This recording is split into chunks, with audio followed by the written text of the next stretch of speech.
Sloane Winters was having the worst day of her 28 years on this planet. First, her vintage Mazda decided to die in rush hour traffic on Park Avenue. Then, her ex-boyfriend Tyler posted engagement photos with the girl he swore was just a friend from college. And now, standing in the lobby of Manhattan's most exclusive restaurant, she just watched her heels snap clean off her favorite pumps.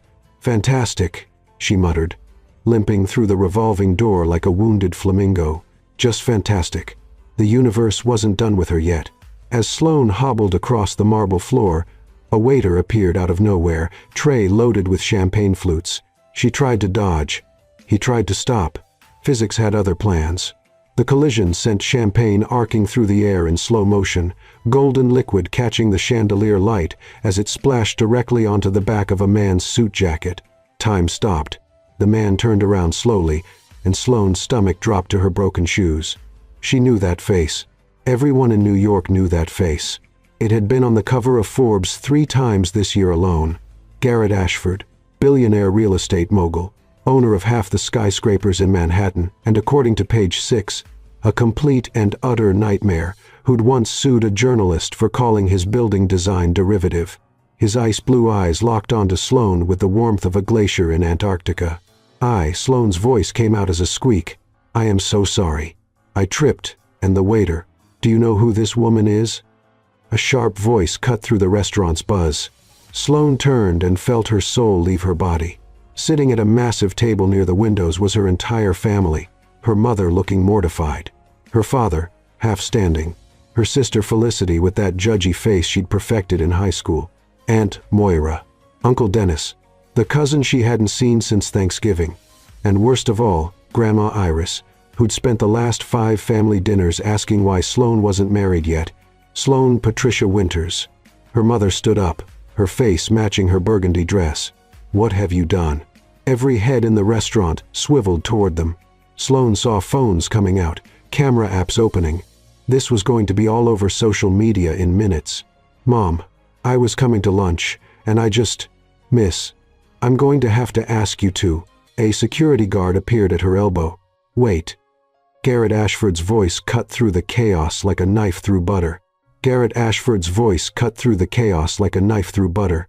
His hand landed on Sloane's shoulder, gentle but firm. "It's fine. Accidents happen." Sloane blinked up at him. Was this a trick? Where was the lawsuit? The public humiliation? The security detail dragging her out by her broken heels? "Sloane, who is that man?" Aunt Moira was practically vibrating with curiosity, her eyes darting between Sloane and the billionaire. That's when Sloane's brain short-circuited. Maybe it was the panic. Maybe it was years of family pressure. Maybe it was the way Garrett Ashford was standing there being unexpectedly decent, and she needed desperately, viscerally needed her family to stop treating her like a romantic failure. The words tumbled out before she could stop them. "He's my husband." The silence that crashed over the restaurant was deafening. Garrett Ashford froze beside her. Sloane felt him turn to stone. "Shoot, shoot, shoot, shoot. What did I just say? You're what?" The shout came from approximately 15 family members simultaneously. "You're married?" Her mother pressed a hand to her chest, looking faint. Sloane was having a full-blown panic attack in designer restaurant lighting.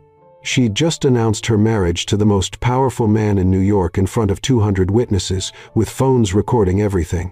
But Garrett Ashford did something completely insane. He smiled. It wasn't a warm smile. It was the smile of a great white shark who'd just spotted something interesting in the water.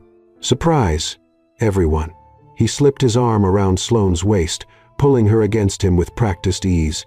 "We wanted to tell you in person, but the cat's out of the bag now, right, sweetheart?" The way he said sweetheart made Sloane feel like she'd just signed a contract with the devil in blood. Her family exploded. "When did this happen? Why didn't you tell us?" Sloane Winters married to Garrett Ashford. "Moira, are you seeing this?"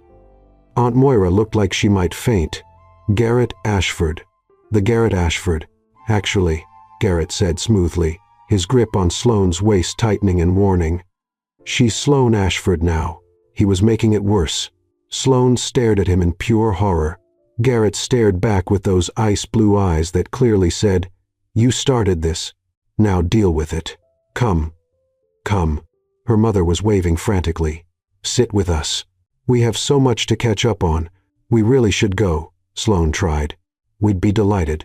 Garrett cut her off, flashing that shark smile again. Before Sloane could protest, she was being steered toward the table, Garrett attached to her side like an expensive, dangerous shadow. Uncle Dennis raised his wine glass. A toast to the newlyweds. We're not exactly newlyweds. We've been, Sloane attempted to clarify. To Sloane and Garrett. The entire table erupted. Garrett grabbed a champagne flute and toasted with terrifying naturalness. Sloane realized with growing horror that he was enjoying this. So, Aunt Moira leaned forward, hungry for details. How did you two meet? Sloane opened her mouth, closed it, opened it again. Nothing came out. It was love at first sight, Garrett answered smoothly, running his finger along Sloane's hand in a gesture that looked intimate but felt like a threat. She literally ran into me. The table collectively sighed. He was enjoying this. The jerk was enjoying this. And the wedding? When was it? Why so secret? Her sister, Felicity, narrowed her eyes suspiciously. 3 months ago, Garrett lied effortlessly. Small ceremony, just us and the officiant. Sloane wanted something intimate. That's so romantic.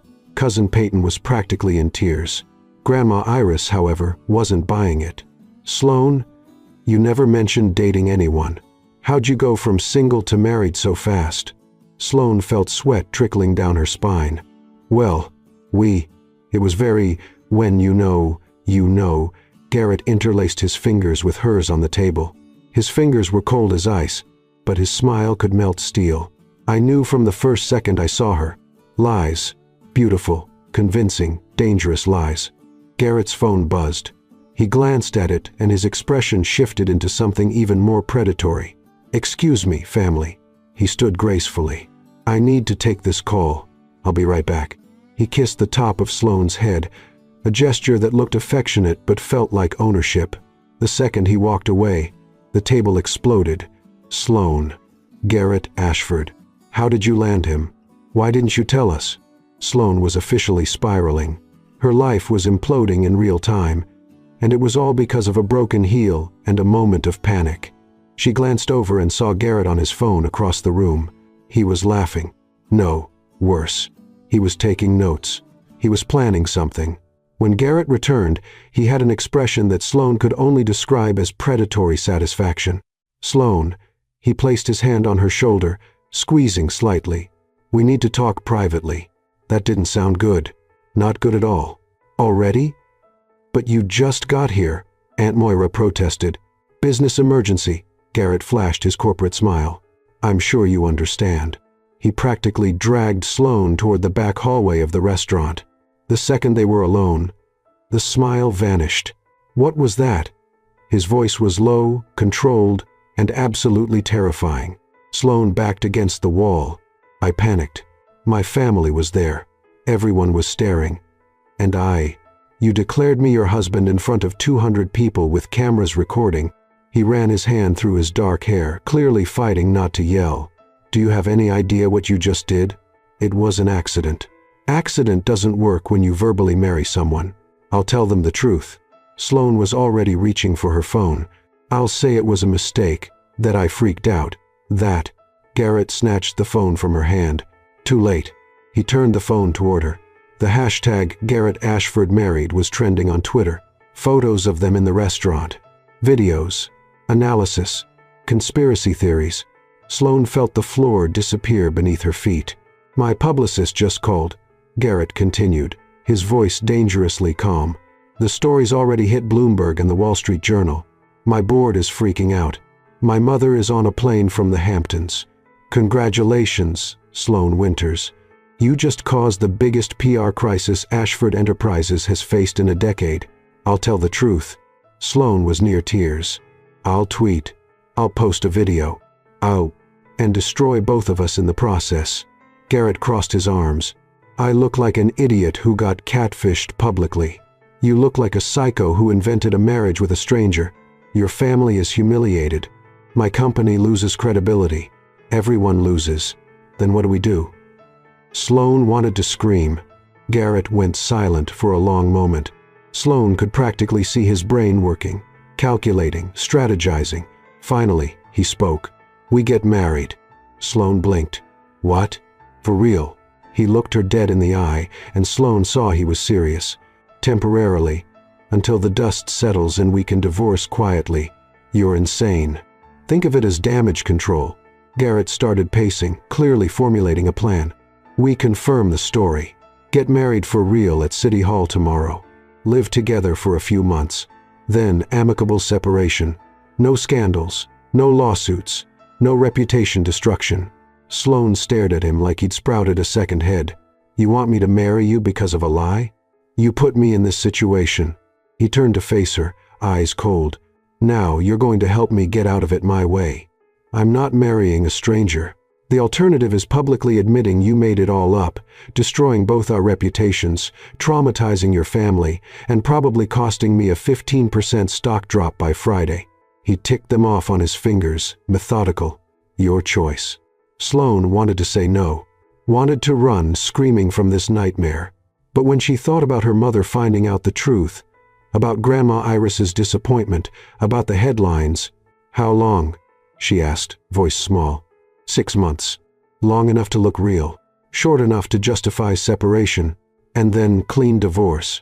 Irreconcilable differences. We go our separate ways. He extended his hand.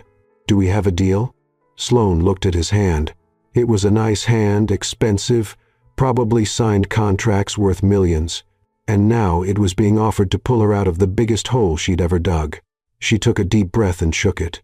6 months. 6 months, Garrett confirmed, shaking firmly. "And Sloane?" He leaned closer, voice low and dangerous. He leaned closer, voice low and dangerous. "Don't make me regret this more than I already do." Before she could respond, he was walking back to the dining room, corporate smile back in place. Sloane stood alone in the hallway, processing what had just happened. She'd woken up today as Sloane Winters, single administrative assistant. In 24 hours, she'd be Sloane Ashford, wife to the most feared man in New York by accident. What have I just done? Sloane didn't sleep that night. How could she? In approximately 12 hours, she'd be walking into City Hall to marry a man she'd met exactly once, when she'd bathed him in champagne and accidentally declared him her husband. Her phone hadn't stopped buzzing since she got home. Text after text from her family, friends she hadn't spoken to in years, even her dentist's receptionist asking if the rumors were true. The only person who hadn't texted was Garrett Ashford. Instead, at precisely 6:47 a.m., her doorbell rang.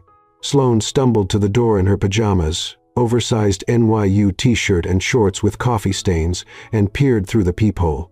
A man in an immaculate suit stood there holding a briefcase and looking like he'd never been tired a day in his life. She opened the door a crack. "Can I help you, Miss Winters?" He smiled professionally. "I'm James Chen, Mr. Ashford's attorney. May I come in?" "It's 7 in the morning. Mr. Ashford is an early riser. He assumed you would be as well." Sloane glanced down at her coffee-stained shorts. He assumed wrong. James Chen's smile didn't waver. "Nevertheless, we have documents that require your signature before the ceremony at 11. Documents, plural. The prenuptial agreement, among other things." Of course there was a prenup. Sloane stepped aside to let him in, suddenly very aware that her studio apartment could probably fit inside Garrett Ashford's walk-in closet. James Chen didn't seem to notice, or at least he was too professional to show it. He set his briefcase on her coffee table, which was actually just an IKEA side table she'd found on the street, and pulled out a stack of papers that looked thicker than her college thesis. "This," he said, placing the stack in front of her with a satisfying thump, "is your prenuptial agreement." Sloane stared at it. "That's not an agreement. That's a novel.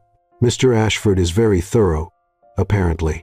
Sloane flipped open the first page and immediately regretted it. The legal jargon made her eyes cross. "Can you give me the highlights in English?" James Chen pulled out a separate sheet. Apparently, Garrett had anticipated this too. "The key points. You will live in Mr. Ashford's penthouse for the duration of the marriage. You will attend social functions as required. You will maintain the appearance of a loving marriage in public. In exchange, You will receive a monthly allowance of $50,000. $50,000? Sloane nearly choked. And upon divorce, a settlement of $2 million, provided you adhere to all terms of the agreement. Sloane's brain short-circuited somewhere around $2 million.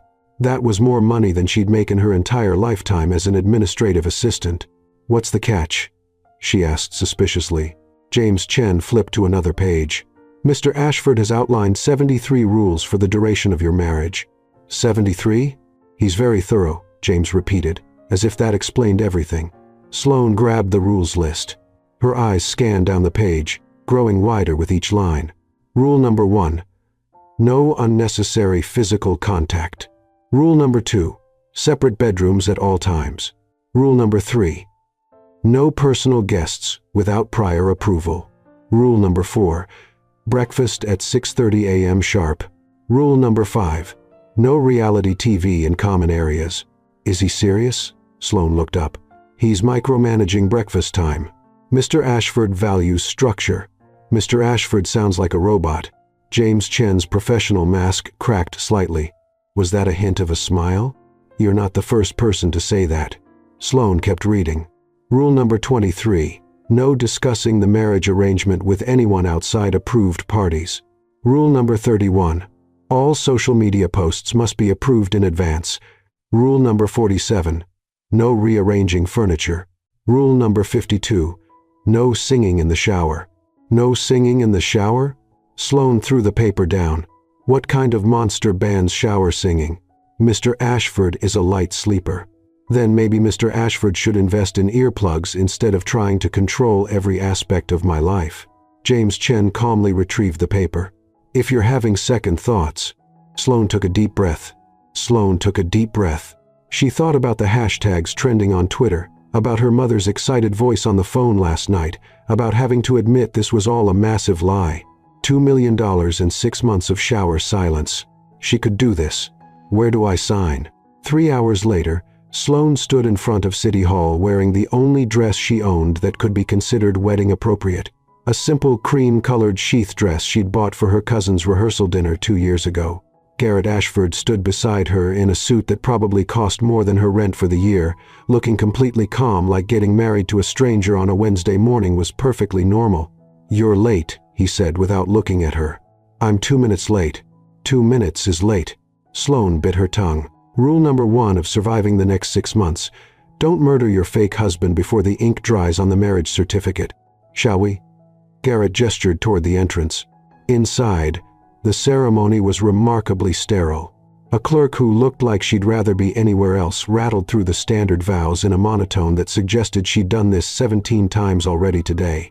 Do you, Garrett Ashford, take Sloane Winters to be your lawfully wedded wife? No hesitation, no emotion, just 2 words delivered like a quarterly earnings report. No hesitation, no emotion, just 2 words delivered like a quarterly earnings report.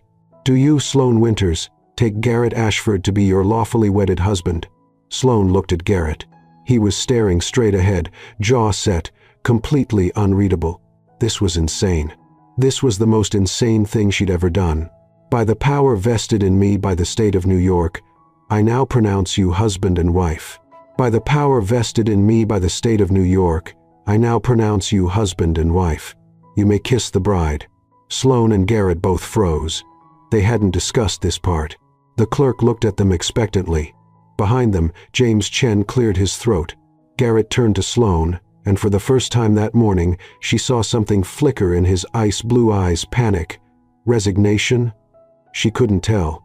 We don't have to, Sloane started. Garrett leaned in and kissed her. It was quick, perfunctory, the kind of kiss you'd give your grandmother at Thanksgiving. But Sloane's traitorous body didn't get the memo. The second his lips touched hers, every nerve ending lit up like Times Square on New Year's Eve. Her heart slammed against her ribs, her skin flushed hot, and then it was over. Garrett pulled back, his expression carefully neutral. Shall we? Sloane nodded, not trusting her voice. They signed the papers. The clerk stamped everything with the enthusiasm of someone stamping parking tickets. And just like that, Sloane Winters became Sloane Ashford. In the car, because of course, Garrett had a driver, they sat in silence. Sloane stared out the window, watching the city blur past. "We're going to my penthouse," Garrett said finally. "Your belongings will be moved this afternoon." "Wait, what?" "I didn't agree to move today. It's in the contract. Page 47. Nobody reads page 47. I did." Garrett was texting on his phone, not even looking at her. "Your landlord has already been notified. The movers will be there at 2. Sloane wanted to argue, but she was too exhausted. And honestly, her studio apartment, with its leaky faucet and neighbors who thought 3 a.m. was an appropriate time for drum practice, wasn't exactly worth fighting for. "Fine," she muttered, "but I'm picking my own bedroom. You'll have the guest suite. 3rd door on the left. Of course, you've already decided." Garrett finally looked at her. "I've had to make a lot of decisions in the last 24 hours, Sloane. If you'd like to take over the planning, be my guest." There was an edge to his voice that Sloane hadn't heard before. She studied him closer. He looked tired. There were faint shadows under his eyes that his lawyer probably didn't have a contractual solution for. "Rough night?" she asked, softer. Garrett's jaw tightened. "My mother called 17 times. Yikes. She's not pleased with the situation. The situation being me. The situation being that I got married without telling her." Garrett rubbed his temple. "She's flying in from the Hamptons. You'll meet her tonight at dinner." "Tonight?" she insisted. "Garrett, I just got married. I haven't even processed the first family meeting, and now I have to do another one. Welcome to being in Ashford." His tone was dry. "We don't believe in processing time." The car pulled up to a gleaming high-rise in Tribeca. Sloane craned her neck to see the top. She couldn't. "You live here?" "Top floor." Of course he did. The elevator ride to the penthouse was awkward silence set to terrible music. When the doors opened directly into Garrett's apartment, because of course he had a private elevator, Sloane's jaw dropped. Floor-to-ceiling windows overlooking the Hudson, a living room bigger than her entire apartment. Furniture that looked like it belonged in a museum. Everything was pristine, modern, and completely devoid of personality. "It's very white," Sloane said diplomatically. "I like clean lines. It looks like a hospital, a really expensive hospital." Garrett's lips twitched. Was that almost a smile? "Your room is this way." He led her down a hallway lined with abstract art that Sloane suspected was worth more than her student loans. He opened a door to reveal a bedroom that was somehow even more intimidating than the rest of the apartment. King-sized bed, ensuite bathroom with a tub that could fit 4 people, a walk-in closet that was currently empty but clearly waiting to be filled with clothes she couldn't afford. "This is... wow." Sloane walked to the window. The view was insane. "I can see the Statue of Liberty." Garrett stood in the doorway, hands in his pockets. Garrett stood in the doorway, hands in his pockets. "I'll let you settle in. Dinner is at 7. Dress code is formal." "Wait, what am I supposed to wear?" "My closet is 3 Target dresses and a blazer I bought at a thrift store. I've arranged for a stylist. She'll be here at 4. "You arranged a... When did you arrange a stylist?" "This morning, while you were signing the prenup." Sloane turned to face him. "Do you ever stop planning things?" He said it simply, like it was the most obvious answer in the world. He said it simply, like it was the most obvious answer in the world. Planning prevents chaos. Newsflash, Garrett. You married a stranger yesterday because she lied to her entire family in a panic. I think the chaos already happened. For a moment, something flickered in his expression. Then it was gone, replaced by that careful neutral mask. "I'll send the stylist in when she arrives." He turned to leave. "Garrett." He paused. "Thank you for going along with this. I know I completely messed up your life." Garrett was quiet for a long moment. When he finally spoke, his voice was softer than she'd heard it. "You didn't completely mess it up, just significantly complicated it." And then he was gone, closing the door behind him with a soft click. Sloane sat on the edge of the massive bed and looked around her new room, her new life. She was married to a billionaire who had 73 rules and scheduled his breakfast down to the minute. She was about to meet his mother. She had a stylist coming and a dinner she wasn't prepared for. And 6 months of pretending to be in love with a man who kissed like he was signing a business contract. Her phone buzzed. A text from her sister Felicity. "Mom won't stop crying. Happy tears. She's planning a reception." Hope you're ready." Sloane flopped backward on the bed and stared at the ceiling. What had she gotten herself into? At exactly 4 p.m., there was a knock on her door. "Come in," Sloane called, expecting the stylist. Instead, Garrett opened the door. He'd changed into jeans and a sweater. Apparently, even billionaires had casual clothes, and he looked different, younger, almost normal. "Change of plans," he said. "What now?" "My mother moved dinner up to 6, which means we have 2 hours to get our story straight." "Our story." Garrett walked into the room and sat in the armchair by the window. "How we met, how I proposed, why we kept it secret. We need details, Sloane. My mother is like a detective with a PhD in calling out lies." Sloane sat up. "So, how did we meet?" "Coffee shop," Garrett said immediately. 3 months ago. You were reading a book. I asked what you were reading. We started talking. What book? Does it matter? Your mother might ask." Garrett thought for a moment. "Pride and Prejudice. Really? That's your choice? It's a classic, and it works with the narrative." "What narrative?" Garrett leaned forward, elbows on his knees. "I'm Mr. Darcy. You're Elizabeth Bennet. We started off wrong but fell in love despite our differences." Sloane stared at him. "You've actually thought about this?" "I think about everything." "That must be exhausting." "It is." He said it so matter-of-factly that Sloane felt a pang of sympathy. She said, "Coffee shop. Pride and Prejudice." What happened next? For the next hour, they built their fake love story. Their second date at a small Italian restaurant in the West Village. Their first kiss in Central Park during the first snow of winter. The night Garrett proposed on the Brooklyn Bridge at sunset because of course he did. By the time they finished, Sloane's head was spinning with details. "This is a lot to remember," she said. "You'll be fine," Garrett stood. "Just follow my lead." And Sloane, "My mother is going to try to intimidate you. My mother is going to try to intimidate you. Don't let her." "Great. Super helpful. Thanks." Garrett almost smiled again. "The stylist should be here any minute. I'll see you at 6. He left, and moments later there was another knock. This time it was the stylist, a whirlwind of a woman named Zara, who took one look at Sloane and declared, "We have work to do." 2 hours later, Sloane stood in front of the mirror and barely recognized herself. The dress Zara had chosen was elegant without being flashy, a deep navy sheath that hugged her curves and fell just below her knees. Her hair was swept into a soft updo. Her makeup was natural but polished. She looked like she belonged in Garrett's world. She hated how much she liked it. At exactly 6, Sloane walked into the living room. Garrett was standing by the window, already in a suit. When he turned and saw her, he went completely still.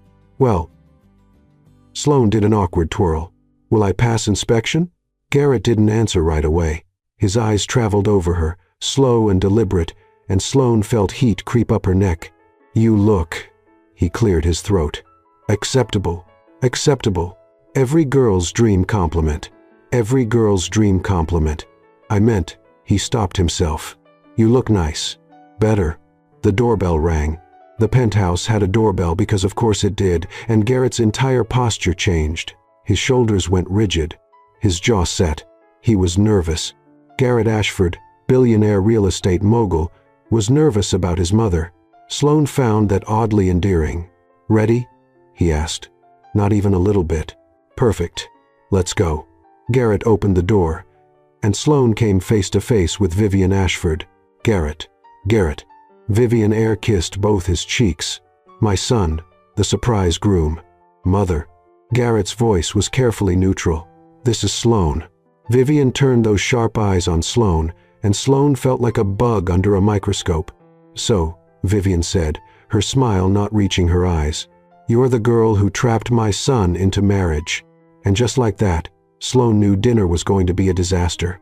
The silence that followed Vivian Ashford's accusation was so thick you could cut it with a knife, or in this case, with one of the ridiculously expensive steak knives sitting on Garrett's dining table. "Mother." Garrett's voice was ice cold. "That's not what happened, isn't it?" Vivian glided into the penthouse like she owned it, which Sloane realized with growing horror she might have helped pay for. "You meet a girl and 3 months later you're married in secret. That doesn't strike you as suspicious? Both Ashfords turned to look at her. Sloane's heart was hammering, but she forced herself to stand tall. She dealt with difficult people before, granted. They were usually angry customers calling about late deliveries, not billionaire matriarchs who looked like they ate people for breakfast. But the principle was the same. Stay calm. Don't show fear. Mrs. Ashford. Sloane continued. I understand this is a shock, but I love your son and he loves me. That's what matters. The lie tasted bitter on her tongue, especially after that weird moment when Garrett had looked at her in the navy dress, like she'd stolen his ability to form coherent sentences. Vivian's perfectly painted lips curved into something that might have been a smile on anyone else. On her, it looked predatory. Love, she said, testing the word like it was sour. How quaint. Mother, that's enough. Garrett moved to stand beside Sloane, and she felt his hand land on the small of her back. It was possessive, protective, and definitely not in the 73 rules. Rule number 1. No unnecessary physical contact. Dinner is ready, Garrett said firmly. Shall we? Dinner was catered by some restaurant whose name Sloane couldn't pronounce. Vivian sat across from them, dissecting them with her eyes while delicately cutting her salmon into precise, identical pieces. So, Sloane? Vivian took a sip of wine. So, Sloane? Vivian took a sip of wine. I'm an administrative assistant. How modest. The way Vivian said it made it sound like Sloane had said she was a professional dumpster diver.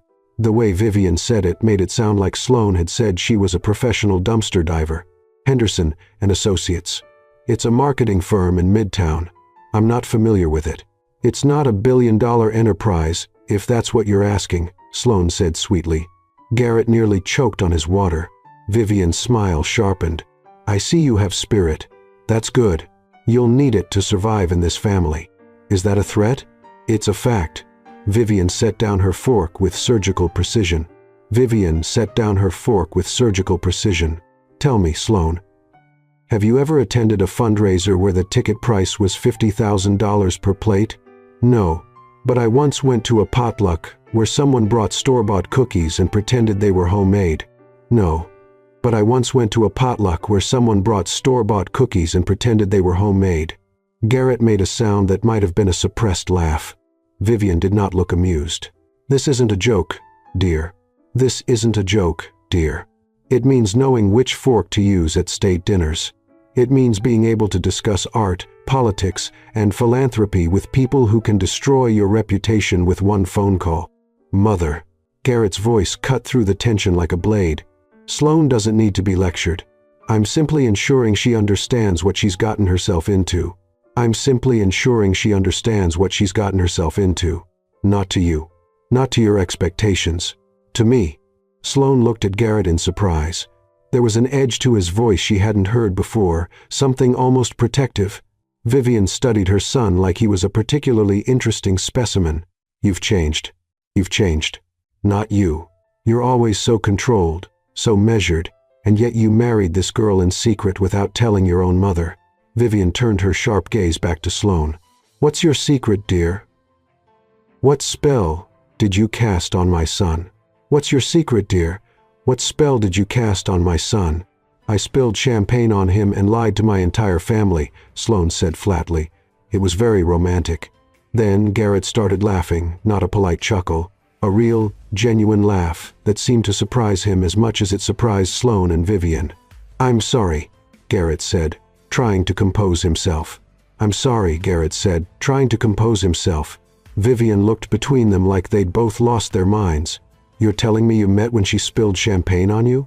At the restaurant yesterday, Garrett confirmed, still smiling, in front of 200 people and her entire family. And you decided to marry her because when you know, Garrett said, using the exact line they'd rehearsed. But the way he was looking at Sloane now, there was something different in his eyes, something that made her stomach flip. Vivian set down her wine glass with a sharp clink. I see. Do you? Garrett challenged. I see that you're both lying to me. I see that this entire story is absurd. Vivian continued. I see a girl who works in a marketing firm in Midtown suddenly living in a multi-million-dollar penthouse. I see a girl who works in a marketing firm in Midtown suddenly living in a multi-million-dollar penthouse. What I don't see is the truth. Garrett stood as well, his jaw set. Garrett stood as well, his jaw set. I'm not finished. Vivian's voice was sharp. I don't know what game you two are playing, but I promise you I will find out. And when I do, when you do, Garrett interrupted, his voice deadly calm, you'll discover that I married someone who makes me laugh. Someone who doesn't care about the Ashford name, or the Ashford money, or the Ashford expectations. Someone who doesn't care about the Ashford name, or the Ashford money, or the Ashford expectations. And you'll discover that I don't care what you think about it. And you'll discover that I don't care what you think about it. Sloane stared at Garrett, her fake husband, who was defending her against his own mother with a conviction that sounded almost real. Vivian's expression was unreadable. I'll be watching. I'll be watching. Both of you. She swept out of the penthouse like a hurricane in designer heels, leaving destruction in her wake. The door clicked shut. Sloane and Garrett stood in silence for a long moment. Sloane and Garrett stood in silence for a long moment. That went great. Garrett's shoulders started shaking. Garrett's shoulders started shaking. I'm sorry, he gasped. I shouldn't be laughing. I shouldn't be laughing. That was a disaster. That was a catastrophe with a side of apocalypse. She's always been intense, but that was Garrett ran his hand through his hair, messing it up. He looked more human than Sloane had ever seen him. He looked more human than Sloane had ever seen him. Hey, I signed up for this. Hey, I signed up for this. Fake marriage includes fake mother-in-law from the underworld, right? Garrett smiled, a real smile that reached his eyes. It's in the contract. Page 68, right next to the no singing in the shower clause. Page 68, right next to the no singing in the shower clause. They both started laughing, and suddenly the tension from dinner evaporated. They were just two people who'd gotten themselves into the most ridiculous situation imaginable, trying to survive it together. Thank you, Sloane said when the laughter faded, for defending me. Thank you, Sloane said when the laughter faded, for defending me. Yes, I did. Garrett's expression turned serious. Garrett's expression turned serious. And regardless of how this marriage started, I won't let anyone treat you like that, not even her. And regardless of how this marriage started, I won't let anyone treat you like that, not even her. Something dangerous. Rule number 1, she said quietly. Rule number 1, she said quietly. Garrett looked down and seemed to realize he was still holding her hand. Garrett looked down and seemed to realize he was still holding her hand. Right. Right. Sorry. Sloane surprised herself by saying it. Sloane surprised herself by saying it. She's not usually that bad. Garrett. She literally accused me of trapping you. Garrett. She literally accused me of trapping you. Fair point. He loosened his tie, and Sloane tried not to notice how good he looked, slightly disheveled. Want to break another rule? Want to break another rule? Which one? Rule number 5. Rule number 5. You want to watch reality TV? I want to forget the last 2 hours happened, and I've heard reality TV is excellent for that. Sloane grinned. It's the best for that. It's the best for that. 20 minutes later, they were sitting on opposite ends of Garrett's pristine white couch, maintaining a safe distance because some rules were still in effect, watching a show where people competed to marry strangers. These people are actually choosing to marry people they've never met. At least they're doing it on purpose, Sloane pointed out. Unlike some people I know, Garrett laughed. Wait until you get to the reunion episodes. Wait until you get to the reunion episodes. There are reunion episodes? Oh, you sweet summer child. There are always reunion episodes. They fell into comfortable silence, watching strangers navigate the exact situation they were in except on TV. At least some of the couples seemed to actually like each other. Sloane snuck a glance at Garrett. He was completely absorbed in the show, occasionally making comments like, "That's a terrible financial decision," and, "Did they not discuss living arrangements beforehand?" He was kind of adorable when he wasn't being an uptight billionaire with 73 rules. Sloane, Garrett said without looking away from the screen. Sloane, Garrett said without looking away from the screen. For what it's worth, I'm glad it was you. For what it's worth, I'm glad it was you. What do you mean? When you spilled champagne on me and lied to your family, I could have been anyone, but you chose to declare me as your husband." He finally looked at her, and there was something soft in his expression. Sloane felt her cheeks warm. "If I had to have an accidental husband, I'm glad it's someone who breaks his own rules and defends me against intimidating mothers." They smiled at each other, and for just a moment, the fake marriage felt a little less fake. Sloane's phone buzzed, shattering the moment. She grabbed it and groaned. "What's wrong?" Garrett asked. "What's wrong?" Garrett asked. "She wants to throw us an engagement party next weekend. We're already married. Try explaining that to Patricia Winters. Try explaining that to Patricia Winters." Sloane showed him the text, which included approximately 17 exclamation points and 5 heart emojis. Garrett studied the message. "Next Saturday? At my parents' house in Connecticut. Apparently Aunt Moira already started planning, and there's no stopping it." Sloane sighed. "We don't have to go. I can make up an excuse. I can make up an excuse." Garrett's expression was determined. "We're married now. We're married now. Garrett, you met my family. They're chaos incarnate. They're chaos incarnate. My sister will grill you about your intentions. My grandmother will ask when we're having babies. I can handle it. This isn't a business meeting. This is my family.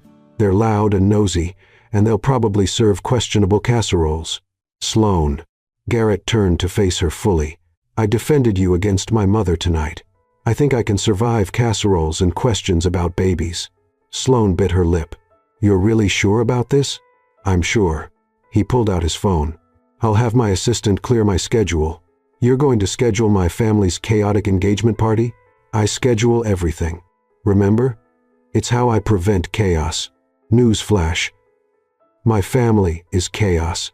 No amount of scheduling can prevent it." Garrett smiled, that almost smile she was starting to recognize. "Then I guess I'll have to learn to adapt. Who are you, and what have you done with the man who has 73 rules?" "He's making an exception." Garrett stood and offered his hand to help her up for his wife. The word wife sent a little thrill through Sloane that she absolutely did not want to examine too closely. She took his hand, letting him pull her to her feet. They stood there for a moment, closer than necessary, hands still clasped. "Rule number 1, Garrett said quietly. "Exceptions for family events," Sloane suggested. "Exceptions for family events," he agreed. But neither of them let go. Sloane's phone buzzed again, breaking the spell. She pulled away and checked the message. "My mom wants to know what your favorite foods are for the party. Tell her I'll eat anything except, let me guess, anything that isn't precisely prepared to your specifications?" Garrett had the grace to look slightly embarrassed. "I'm not that bad." "Garrett, you have a rule about breakfast being at 6:30 a.m. sharp. Structure is important. Structure is your security blanket." "Maybe." He headed toward the hallway. "I should let you get some rest. We have a busy week ahead." "More rules to break," Sloane teased. Garrett paused at his bedroom door and looked back at her. More exceptions to make. And then he was gone, leaving Sloane standing in the living room with a racing heart and a growing realization that this fake marriage was getting dangerously close to feeling real. She grabbed her phone and texted her best friend, Kira. "Help! I think I'm starting to like my fake husband." The response came immediately. "Girl." Sloane looked down the hallway where Garrett had disappeared. 2 days, and her carefully controlled life had exploded into champagne-soaked chaos. 73 rules, reality TV, and a man who defended her against his terrifying mother. 2 days, and she was already in trouble. She went to her bedroom, the guest suite with the Statue of Liberty view, and got ready for bed. As she climbed under the ridiculously expensive sheets, she heard it, singing, faint, coming from somewhere in the penthouse. Garrett was singing in the shower. Sloane smiled into her pillow. Apparently, some rules were made to be broken even by the man who wrote them. The drive to Connecticut was supposed to take 2 hours. It took 3 because Garrett insisted on stopping at a bakery in Greenwich to pick up appropriate desserts after Sloane mentioned her Aunt Moira's legendary but questionable Jell-O mold. "You don't understand," Sloane said as Garrett emerged from the bakery with 3 boxes of French pastries. "My family will think you're showing off. I'm preventing food poisoning." Garrett carefully placed the boxes in the back seat like they contain nuclear codes. There's a difference. My family has survived Aunt Moira's Jell-O mold for 30 years. Then they're incredibly lucky or have stomachs of steel. Sloane couldn't help but smile. Over the past week, she discovered that Garrett had opinions about everything from the correct way to load a dishwasher. Apparently there was a system to the best route through Manhattan. He'd gotten into a genuine argument with his GPS. She'd also discovered he was funny when he wasn't trying to be, thoughtful in weird ways. He'd remembered she didn't like coffee and had stocked the penthouse with 6 different types of tea, and that he hummed while he worked in his home office. It was becoming a problem. The problem being that she was starting to actually like him. "You're nervous," Garrett observed as they turned onto her parents' street. "I'm not nervous. Your leg is bouncing. You've been checking your phone every 3 minutes, and you've reorganized your purse twice." Sloane stopped bouncing her leg. "I'm nervous. My family is about to descend on you like a swarm of very loud, very nosy locusts. I can handle locusts. These are Connecticut locusts. They're different." Garrett pulled into the driveway of a modest 2-story colonial that was absolutely covered in balloons, streamers, and a banner that read, "Congratulations, Sloane and Garrett," in letters large enough to be seen from space. "Oh no," Sloane whispered. "Oh no, what?" My mom went full Pinterest. The front door burst open before they could even get out of the car. Sloane's mother came running out, followed by what appeared to be the entire extended Winters family. "They're here!" Patricia Winters shrieked with the enthusiasm of someone announcing the second coming. Garrett looked at Sloane.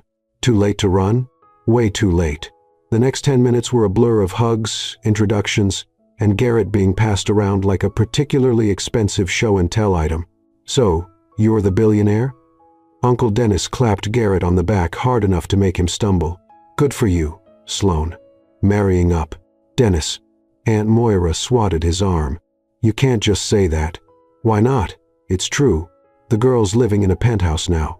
Sloane's father, Robert, pushed through the crowd with the intensity of a man on a mission. "Garrett, we need to talk. Do you know about the pigeons?" "Dad, no." Sloane tried to intervene. "They're government surveillance drones, you see. I've been tracking their flight patterns for 6 months. Dad, please." "It's fine," Garrett said, and he actually sounded interested. "I'd like to hear about this. I've always wondered why pigeons in Manhattan seem so organized." Robert's face lit up like Christmas morning. Finally, someone who gets it. As her father dragged Garrett toward the backyard to discuss avian conspiracy theories, Sloane felt a hand on her shoulder. Well. Her sister Felicity appeared with a knowing smile. "Look at you, married to Mr. Perfect. He's not perfect. He's rich, gorgeous, and he's about to spend 20 minutes listening to Dad's pigeon theories without running away screaming. That's pretty close to perfect." Sloane watched through the window as Garrett nodded seriously, while her father gesticulated wildly, probably explaining his elaborate theory about migratory patterns and GPS tracking. "It's fake," Sloane said quietly. "What?" "The marriage. It's fake."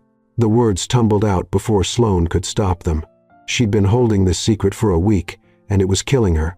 "I lied at the restaurant. He's going along with it to avoid a scandal. We have a contract. 6 months, then divorce." Felicity stared at her. "You're joking." "I wish I was." "Sloane, Patricia Winters." "I know." "Okay, I know it's insane, but I panicked and he agreed. And now we're stuck in this." Sloane stopped. "You can't tell anyone. Please. If Mom finds out, she'll have a breakdown." Felicity grabbed Sloane's arm. "Does he treat you well?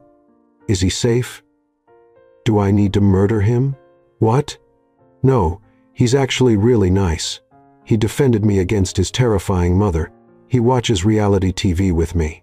He bought fancy pastries because he was worried about food poisoning from Aunt Moira's Jell-O." Felicity's expression softened. "You like him?" "No, I don't." "Sloane, you just listed 3 things about him with hearts in your eyes." "I did not have hearts in my eyes."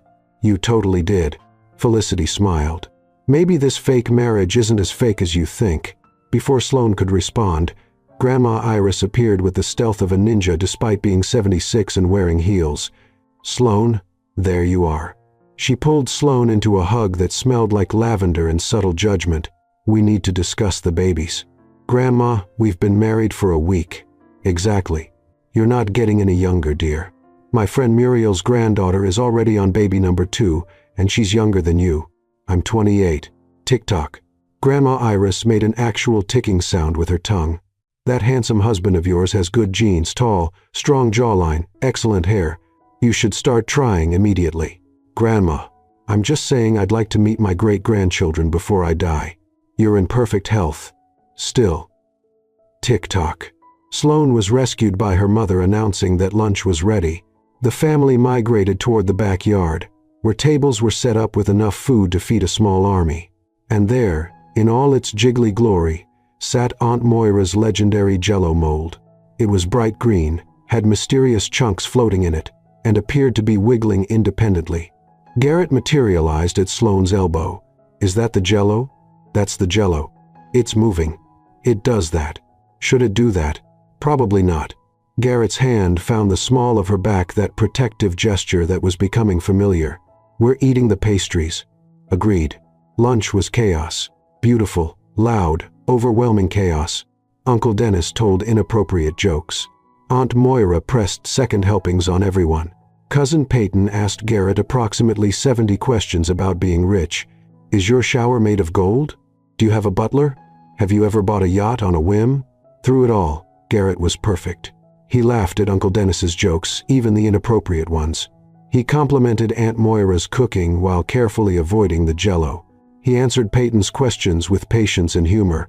He fit in with her chaotic family better than Sloane had expected, better than she fit in sometimes. "Speech, speech," Uncle Dennis started chanting, and soon the entire party had joined in. Garrett stood, and the backyard fell silent. He looked calm, collected, completely in his element. This was a man who gave presentations to boardrooms full of sharks. One family party was nothing.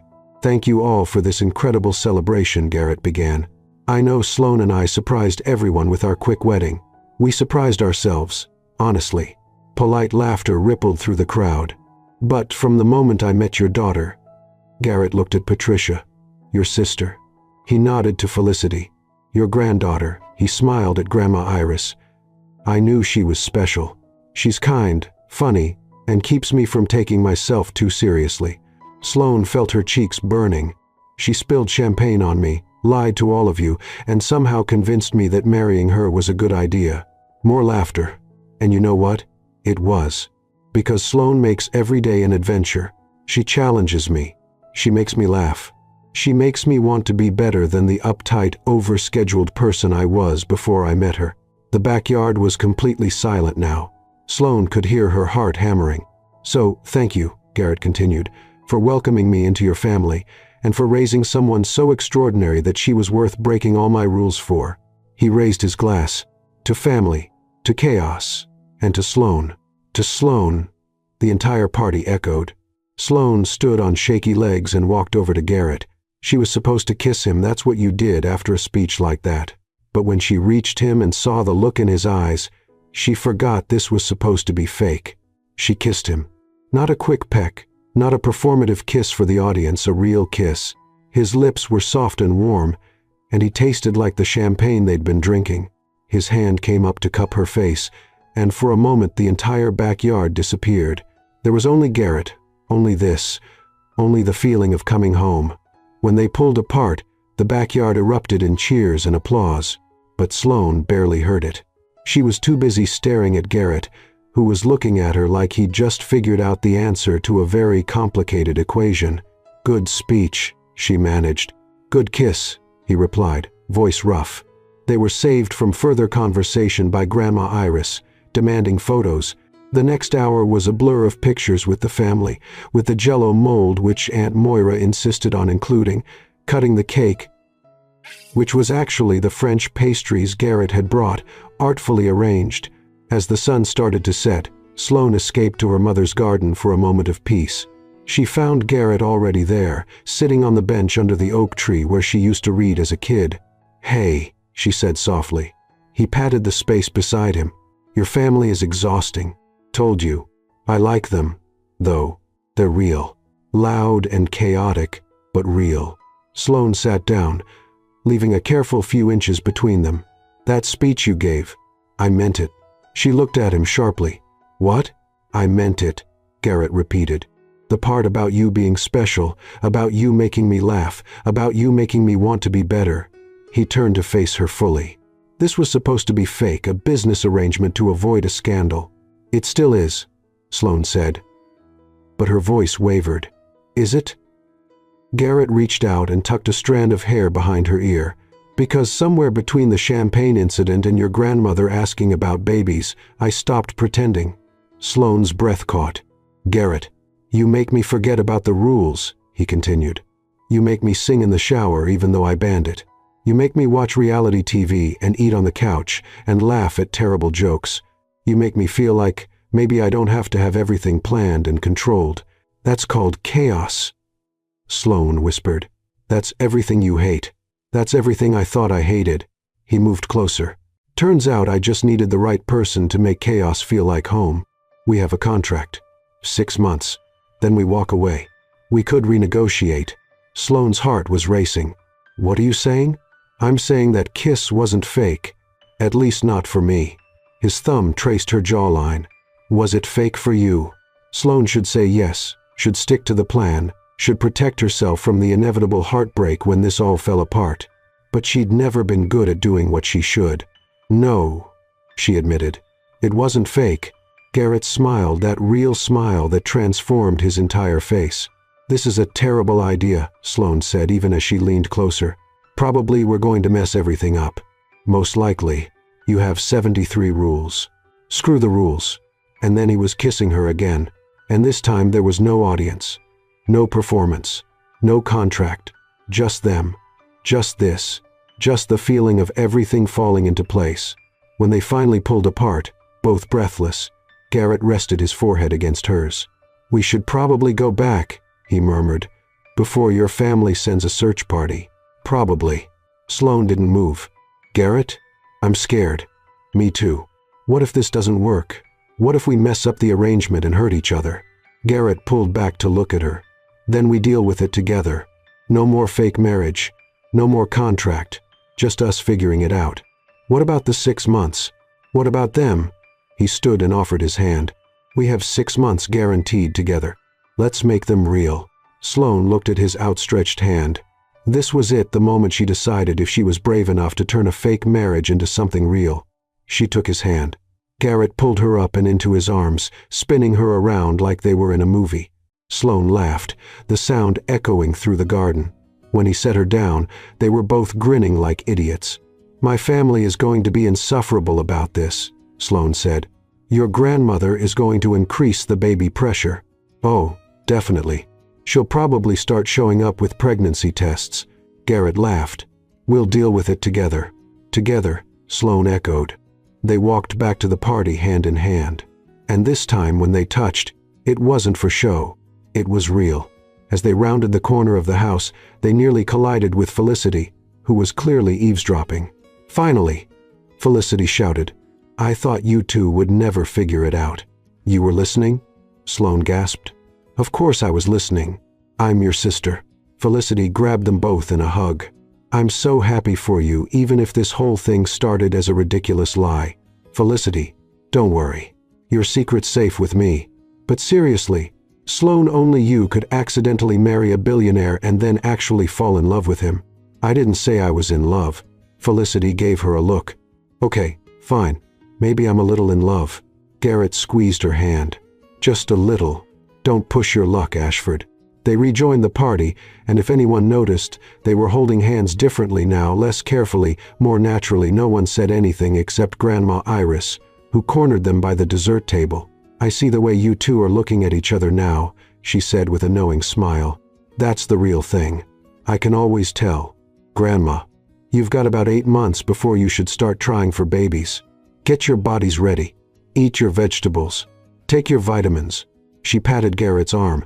Good genes. Strong genes. I'm thinking at least 3 grandchildren. 3? Sloane and Garrett said simultaneously. Maybe 4. Grandma Iris winked and walked away, leaving them both slightly terrified.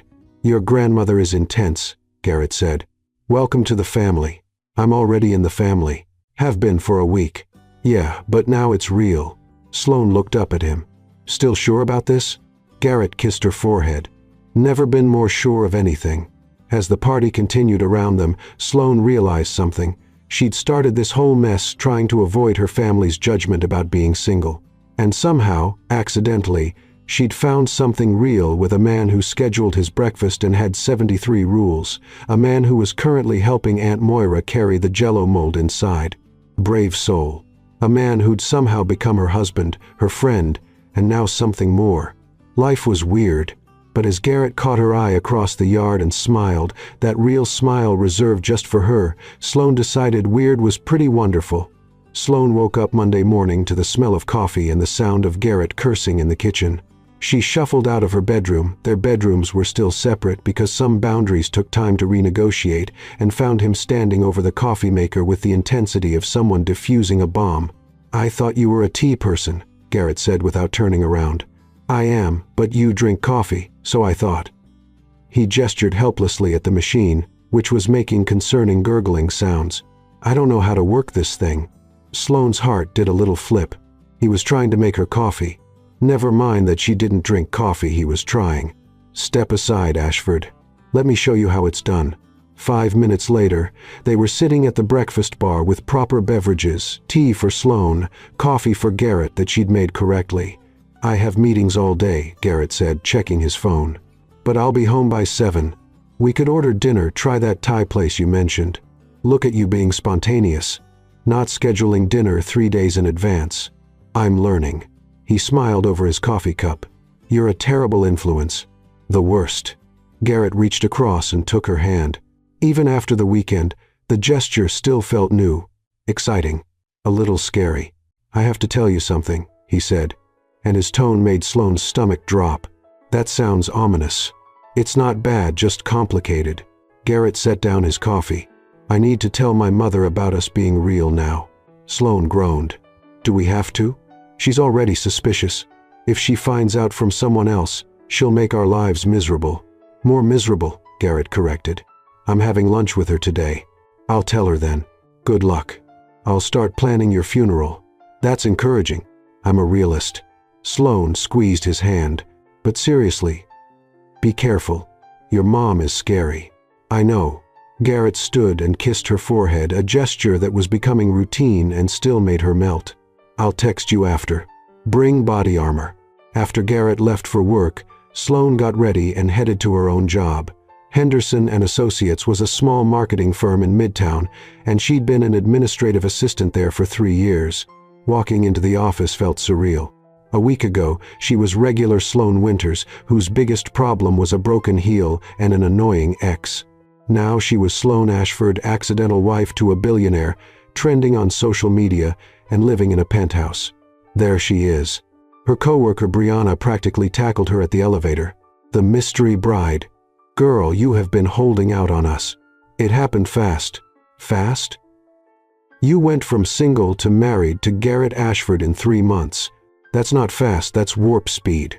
Sloane's boss, Margaret, appeared from her office. "Sloane, my office." That didn't sound good. Margaret closed the door and gestured to a chair. Sloane sat, her heart pounding. Was she being fired? Did they think she was some kind of gold digger? "I'll be direct," Margaret said. "Several of our clients have expressed interest in meeting you, specifically in meeting Garrett Ashford's wife.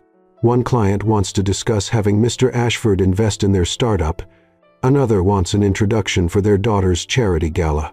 Margaret folded her hands. "Sloane, I hired you because you're good at your job. But now you're married to one of the most powerful men in New York. That changes things." Sloane felt something cold settle in her stomach. "Are you asking me to use my husband for business connections?" "I'm asking you to be realistic about the opportunities your marriage presents." Margaret blinked. "Excuse me? I'm not using Garrett's name or connections for work. That's not why I married him. Even if the marriage started fake, that part was true. Now, if that's a problem, I can find another job." Margaret studied her for a long moment. "You really love him, don't you?" The word came out without hesitation. "All right." Margaret's expression softened slightly. "I respect that. But Sloane, You need to understand your life has changed. Whether you use his connections or not, people will treat you differently now." Sloane left Margaret's office feeling unsettled. She'd been so focused on the fake marriage becoming real, she hadn't thought about all the other ways her life would change. Her phone buzzed. A text from Garrett. "Lunch with mother in 10 minutes. If I don't text back in an hour, send help." Sloane smiled and replied, "I'll have the paramedics on standby. Good luck." She stared at the heart emoji. They'd been really together for less than 3 days, and she was already using heart emojis. Another text came through, this time from a number she didn't recognize. "We need to talk. Meet me at Cafe Margot at noon. Vivian Ashford." Sloane's blood ran cold. How did Vivian have her number, and why did she want to meet without Garrett? This couldn't be good. Cafe Margot was the kind of place where a salad cost $40, and everyone looked like they'd just stepped out of Vogue. Sloane arrived at noon to find Vivian already seated at a corner table, looking immaculate in a cream-colored suit that probably cost more than Sloane's monthly salary used to be. Sloane. Vivian didn't stand. Sloane sat, feeling like she was walking into a trap. "I'll be direct," Vivian said, echoing Margaret's words from earlier. "I know your marriage to my son isn't real." Sloane's heart stopped. "What? Please. I've been navigating high society for 40 years. I know a marriage of convenience when I see one." Vivian sipped her wine. "The question is, what are you getting out of it? Money? Status? Access to his wealth? I'm not. It's not like that." "Then what is it like?" Vivian leaned forward. "My son has never been impulsive. He plans everything. And suddenly he marries a girl he's known for 3 months after she spills champagne on him in front of her entire family?" She laughed, cold and sharp. "I wasn't born yesterday, dear." Sloane felt her hands shaking. She gripped them together under the table. "You're right. It started as fake." Vivian's eyebrows rose. "Started. It's not fake anymore." Sloane met Vivian's eyes. "I know you don't believe me, but I care about your son. Really care about him. And he cares about me. Love." Vivian said the word like it was distasteful. "How convenient." "It's not convenient. It's terrifying." Sloane surprised herself with her honesty. "I never planned to actually fall for him, but he makes me laugh. He watches terrible TV with me. He tried to make me coffee this morning even though he has no idea how coffee makers work. He defended me against you even though you're his mother. And he fits in with my chaotic family like he was always meant to be there." Vivian was silent for a long moment. "You really believe that?" "I know that. My son is complicated, Sloane. He has issues with control, with trust. He's been hurt before." "What do you mean?" Vivian seemed to debate something internally. Finally, she said, 5 years ago, Garrett was engaged to a woman named Claire Huntington. Society darling. Perfect pedigree. They were planning a wedding at the plaza. Sloane felt her stomach drop. Garrett had been engaged. He'd never mentioned that. "What happened?" she asked quietly. "She was using him for his money, his connections, his name." Garrett didn't see it until he found her in his office going through confidential files, planning to leak information to a competitor. She'd been playing him for months. That's awful. It destroyed him. Vivian looked directly at Sloane. He hasn't dated anyone seriously since. He built those ridiculous rules of his to keep people at a distance. He schedules everything to maintain control. He doesn't trust easily anymore. Sloane's mind was racing. The 73 rules, the need for structure, the way Garrett had been so cold and controlled when they first met, it all made sense now. "And then you came along," Vivian continued.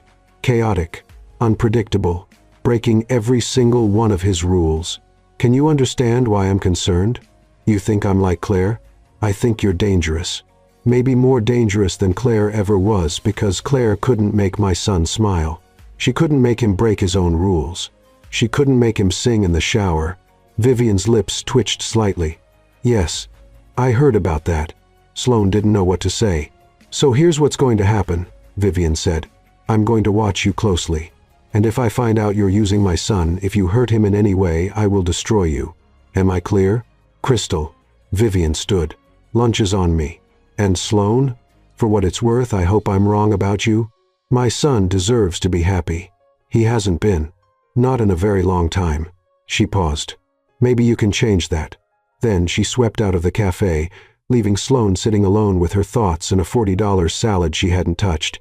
Sloane spent the rest of the afternoon distracted. When she finally got home to the penthouse at 6, she found Garrett already there, tie loosened, looking exhausted. "Hey," she said softly. "How was lunch with your mom?" "Terrible." He looked up and frowned. "How was your day?" "What's wrong?" "Nothing. Sloane stopped.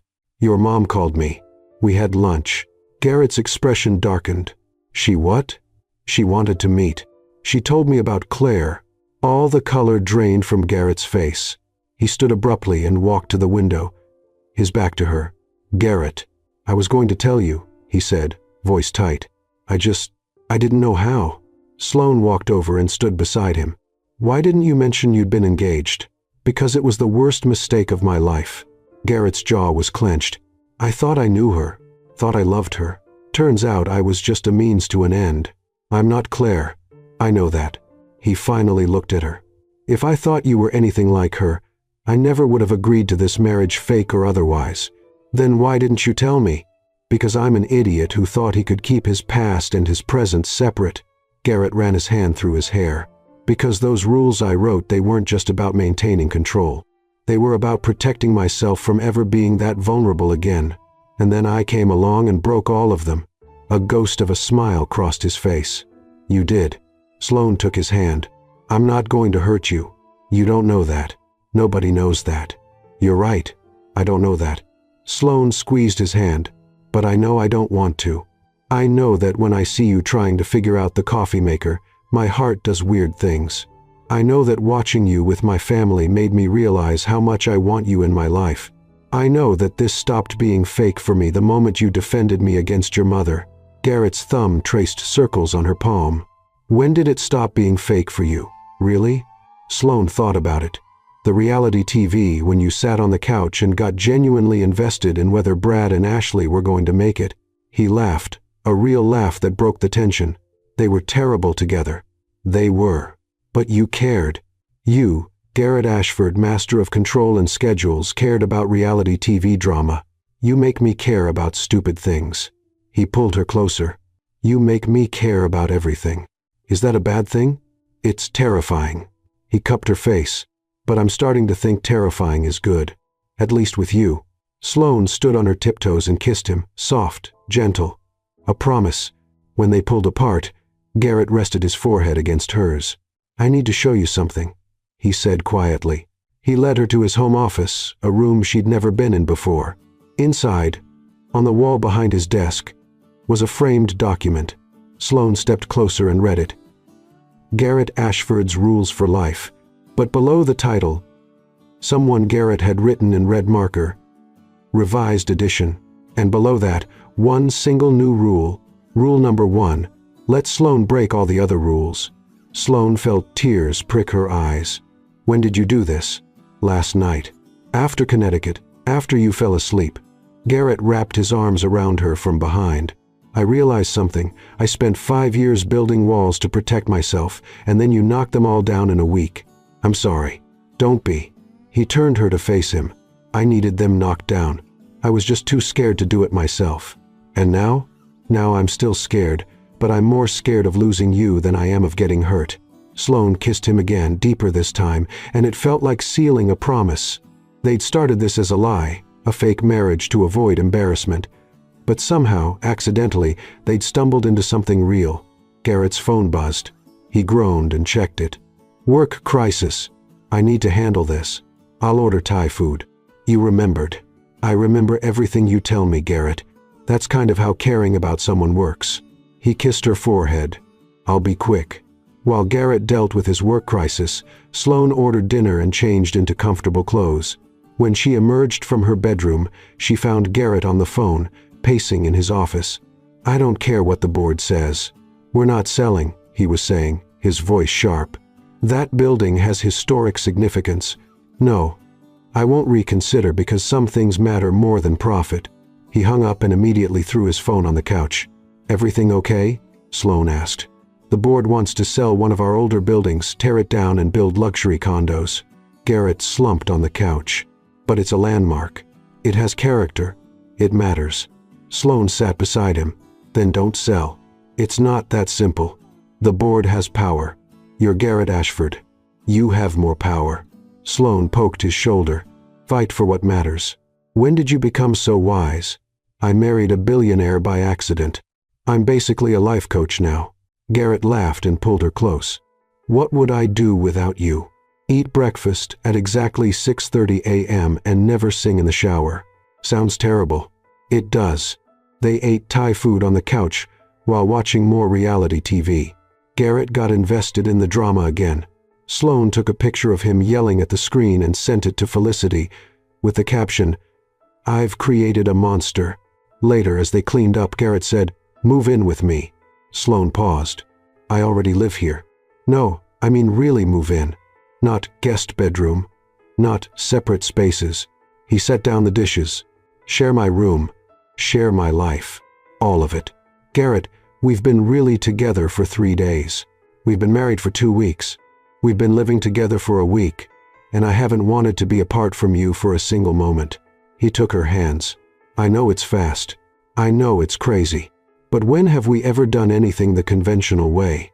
Sloane thought about it, about waking up in separate rooms, about the careful distance they'd maintained even while falling for each other, about how she wanted to fall asleep next to him and wake up to his terrible coffee-making attempts.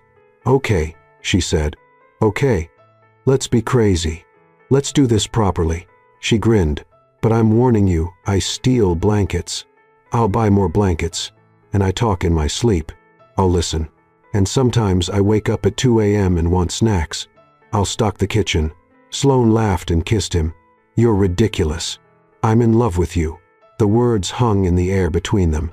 "What?" Sloane whispered. "I'm in love with you," Garrett repeated, no hesitation. "I know it's been 2 weeks. I know it started fake. I know it's insane. But Sloane, I am completely, terrifyingly in love with you." Sloane felt tears stream down her face. Happy tears. Overwhelmed tears. Tears that said everything she couldn't put into words. "I love you too," she said. "Even though you schedule everything and have terrible taste in breakfast times and tried to ban shower singing, especially because of those things. Maybe in spite of them." She kissed him. "Definitely, because you're you." They moved her stuff into his room that night. It didn't take long, she didn't have much. But as Sloane hung her 3 Target dresses next to Garrett's designer suits, she realized something. She'd accidentally stumbled into the life she was always meant to have with the man she was always meant to find, even if she found him by spilling champagne on him and lying to her entire family.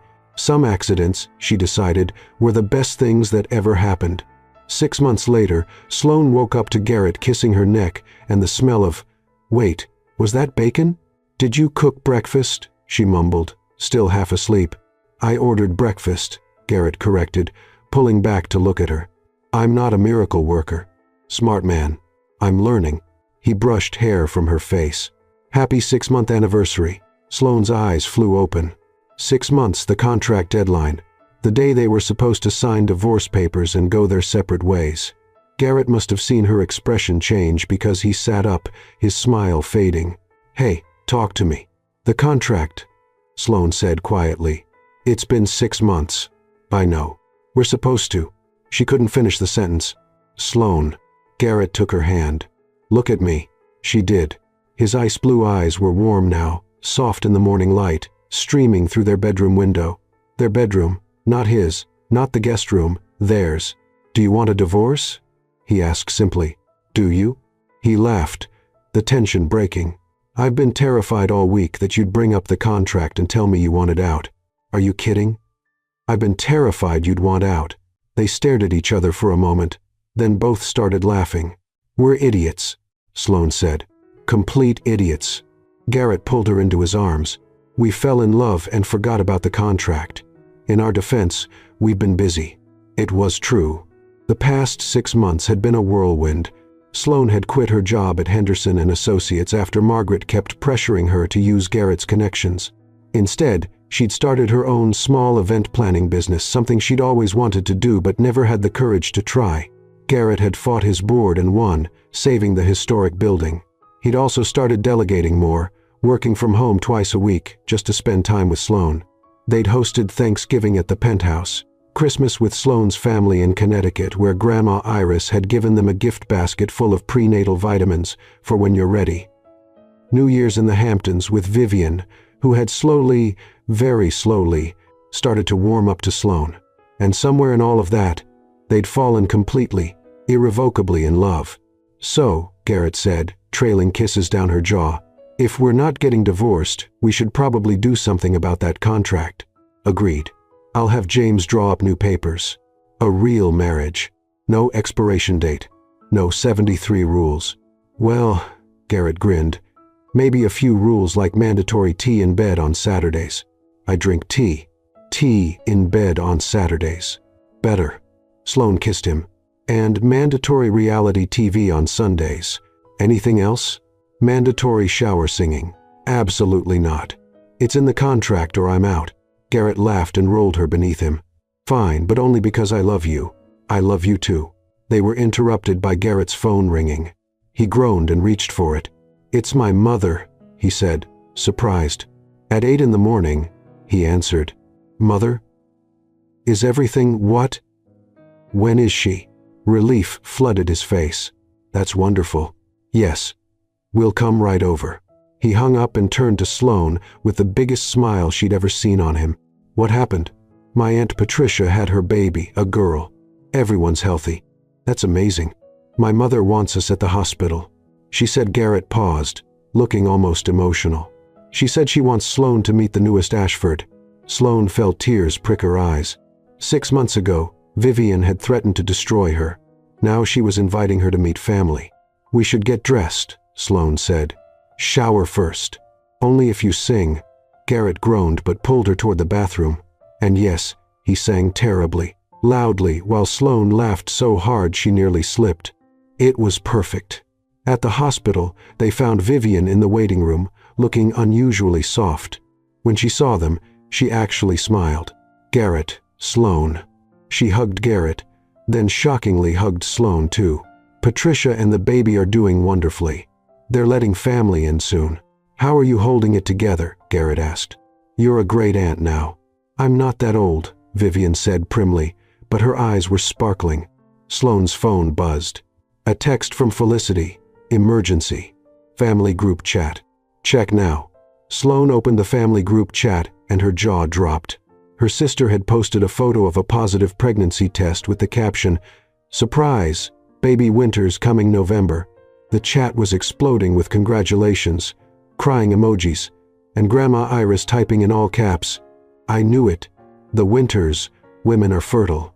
Sloane, you're next. Sloane showed Garrett, who laughed. Your grandmother is relentless. She's already planning our baby shower. We don't have a baby. Yet, apparently, Sloane grinned. She's very confident. Should we tell her we're keeping the marriage? Garrett asked quietly. She already knows. She told me at Christmas that she could see the real love in our eyes and that the divorce would never happen. Your grandmother is terrifying. She really is. They were called in to meet baby Ashford, 7 pounds, 3 ounces of tiny perfection named Clara. Sloane held her while Garrett stood beside her, looking at the baby with an expression she'd never seen before. What? She asked softly. Nothing. Just thinking. About how good you look holding a baby? He kissed her temple. About how maybe Grandma Iris isn't completely wrong. Sloane's heart skipped. Garrett Ashford, are you saying you want kids? Not today. Maybe not this year. But someday. He looked at her, vulnerable. With you. If you want that. I want that, Sloane whispered. Someday. Someday, he agreed. Vivian appeared beside them. She's beautiful, isn't she? She really is, Sloane said. Vivian studied them for a moment. I owe you an apology, Sloane. What? No, you don't. Vivian's voice was firm. 6 months ago, I told you I'd be watching you, waiting for you to hurt my son. I was wrong. Sloane carefully handed baby Clara to a nurse and turned to face Vivian.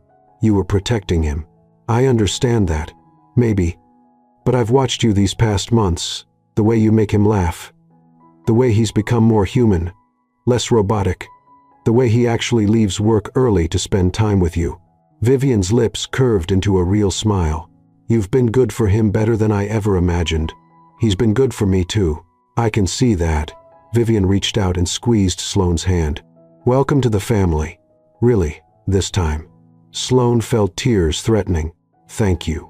"Now," Vivian said briskly, "back to business mode. When are you two going to give me a grandchild? I'm not getting any younger." "Mother," Garrett groaned. "I'm just saying. Patricia has done her part. Your cousin James just announced his wife is pregnant. You're falling behind, Garrett. We've been married 6 months. And your father and I had you within the first year." Sloane couldn't help but laugh. "You and my grandma Iris should start a club." "Excellent idea. We'll have lunch next week and discuss timeline expectations." "Please don't," Garrett said, but he was smiling. That evening, back at the penthouse, Sloane found Garrett in his office staring at a folder on his desk. "What's that?" she asked. "The divorce papers. James sent them over weeks ago. I just never opened them." Sloane walked over and picked up the folder. Without ceremony, she ripped it in half. Problem solved. Garrett stood and wrapped his arms around her. "That easy?" "That easy." She kissed him. "I'm not going anywhere, Garrett. You're stuck with me. Best accident I ever had. Hey, I'm the one who started this whole mess. And I'm the one who went along with it." He spun her around. "We're both idiots. The best idiots." "The best idiots," he agreed. Sloane's phone rang her mother. "Sloane, I just heard from Vivian Ashford. Lunch next week. She wants to discuss grandchildren." Patricia sounded thrilled and horrified in equal measure. "Are you pregnant? Is that why you're not divorcing?" "We were never divorcing, Mom. It stopped being fake months ago. We just forgot to tell everyone." "You weren't?" "Robert," her mother shouted. "Sloane and Garrett were really in love this whole time." Sloane heard her father in the background. "I told you they were real. You owe me $50.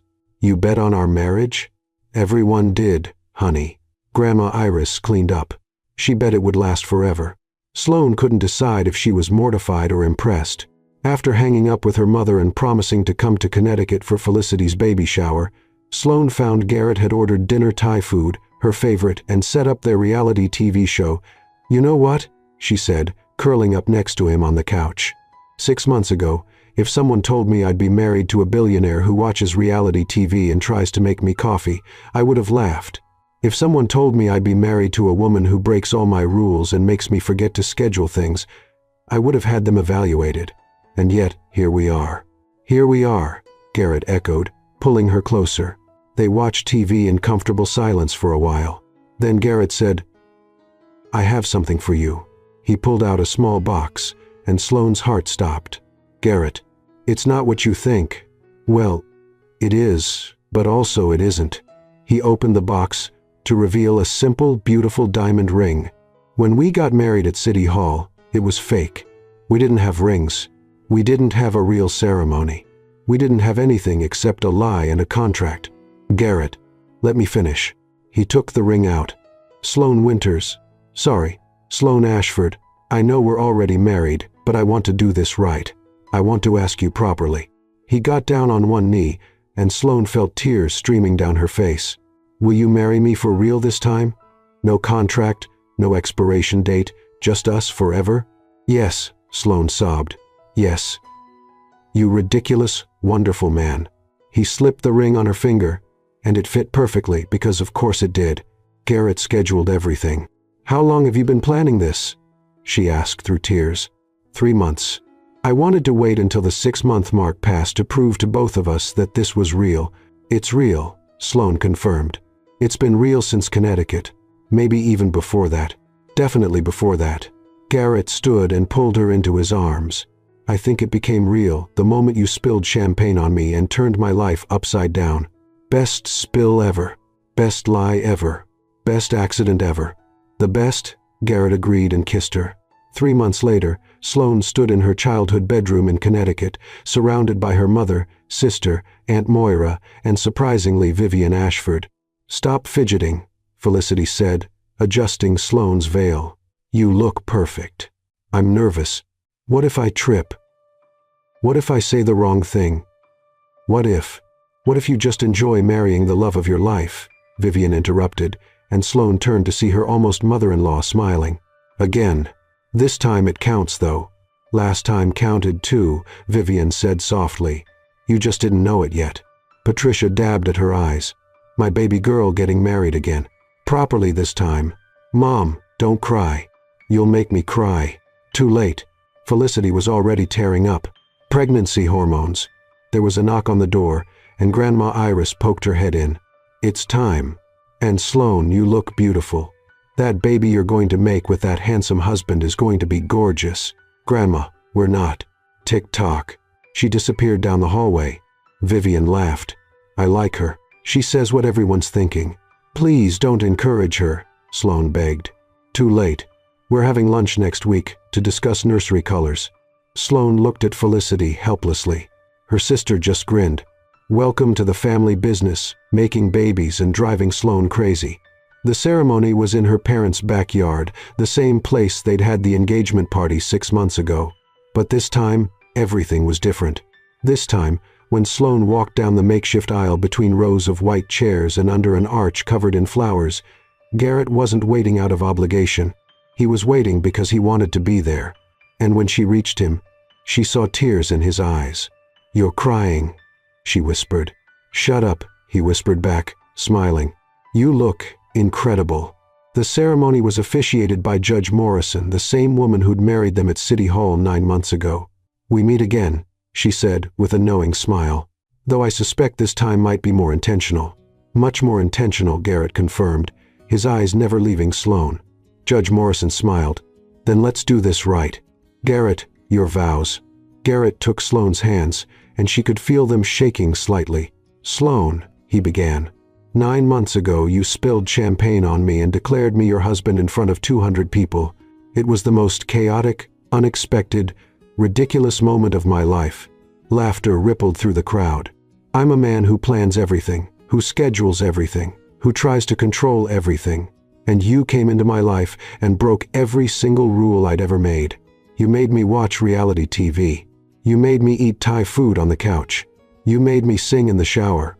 More laughter, especially from Felicity. And you made me realize that the life I'd been living was only half a life. You taught me that chaos isn't something to fear, it's something to embrace. Because the best things in life, the real things, are messy and unplanned, and sometimes start with a champagne accident and a desperate lie. Sloane was full-on crying now. So today, I promise you, I will embrace the chaos. I will break my own rules. I will love you through every unexpected moment. And I will never, ever regret the day you crashed into my life and turned everything upside down. He smiled. Because you're the best accident that ever happened to me. There wasn't a dry eye in the audience. Sloane, Judge Morrison prompted gently. Your vows? Sloane took a shaky breath. Garrett, I had a speech prepared 3 pages, color-coded, organized by theme. Garrett laughed through his tears. But that's not us. We're not organized or planned or controlled. We're chaotic and messy, and we fell in love by complete accident. She squeezed his hands. So, here's what I want to say.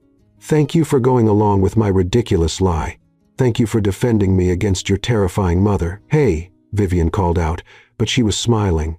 Thank you for trying to make me coffee even though you're terrible at it. Thank you for watching terrible reality TV with me, and for breaking your own rules, and for singing in the shower even though you banned it. Sloane's voice cracked. Thank you for loving me even when I didn't think I deserved to be loved. Thank you for being my best accident. She paused, then grinned. And thank you for having good genes, because our grandmothers are relentless, and we're definitely going to need them eventually. The audience erupted in laughter and applause. I now pronounce you husband and wife, Judge Morrison said, smiling again. For real, this time. You may kiss your bride. Garrett pulled Sloane into his arms and kissed her like it was the first time, and the last time, and every time in between. When they finally broke apart, the entire backyard was cheering. Ready for forever? Garrett whispered. With you always. Epilogue. 1 year later, Sloane woke up to the smell of burning toast and the sound of the smoke alarm. She stumbled out of bed, waddled, because she was 7 months pregnant and everything was waddling now, and found Garrett standing in the kitchen staring at the smoking toaster with betrayal. I followed the instructions exactly, he said helplessly. I know, honey. Sloane opened windows to air out the smoke. Technology just hates you. Apparently, he looked at her belly, and his expression softened. How are my girls this morning? They were having a girl. Vivian and Grandma Iris had cried for an hour when they found out. Your daughter has been practicing kickboxing since 5 a.m. Garrett knelt down and kissed her belly. Hey, troublemaker, give your mom a break. The baby kicked hard, and they both laughed. She's definitely your daughter, Sloane said, already breaking rules. She gets that from her mother. I'm a terrible influence. The best influence. Garrett stood and wrapped his arms around her from behind, his hands resting on her belly. I can't believe we're going to be parents in 2 months. Terrified yet? Absolutely. Completely. Sloane turned in his arms. But we'll figure it out together. We always do, Garrett agreed. Together. Later that day, they had lunch with both families. Vivian and Grandma Iris had indeed started a club, which consisted of them having lunch once a week to discuss baby things and terrify Sloane and Garrett with stories about childbirth. Felicity was there with her 3-month-old son, James. Sloane's parents were there. Uncle Dennis, Aunt Moira, and her infamous Jell-O mold, which was finally retired after 30 years of terrorizing family events. As Sloane looked around the table at her chaotic, loving, ridiculous family now mixed with Garrett's previously cold and distant family, who had somehow become warm and welcoming, she felt overwhelmingly grateful. Grateful for broken heels and clumsy waiters. Grateful for panic-induced lies and fake marriage contracts. Grateful for a man who had 73 rules and broke every single one for her. What are you thinking about? Garrett asked softly. About how I spilled champagne on you and accidentally married you and accidentally fell in love with you and accidentally got pregnant. That last one wasn't an accident. We specifically discussed it and planned. Garrett, shut up and kiss me. He did. And somewhere in the background, Grandma Iris announced loudly, 1 down, 3 more to go. 3 more? Garrett pulled back, eyes wide. She wants 4 grandchildren, Sloane explained. I thought you knew. Nobody told me that. It's probably in a contract somewhere. Page 68. Garrett laughed and pulled her close. Fine, but we're spacing them out properly. I'm making a schedule. Of course you are. Someone has to plan things in this family. And someone has to break all your plans. Wouldn't have it any other way. As they sat at the table surrounded by family and love and the chaos that came with both, Sloane realized something. Some accidents change your life. Some accidents are your life. And some accidents, like spilling champagne on a stranger and declaring him your husband, are the best things that ever happened to you. Even if you don't know it at the time. Especially if you don't know it at the time. Because the best love stories don't start with a plan. They start with a disaster, a lie, and a whole lot of accidental perfection. The end.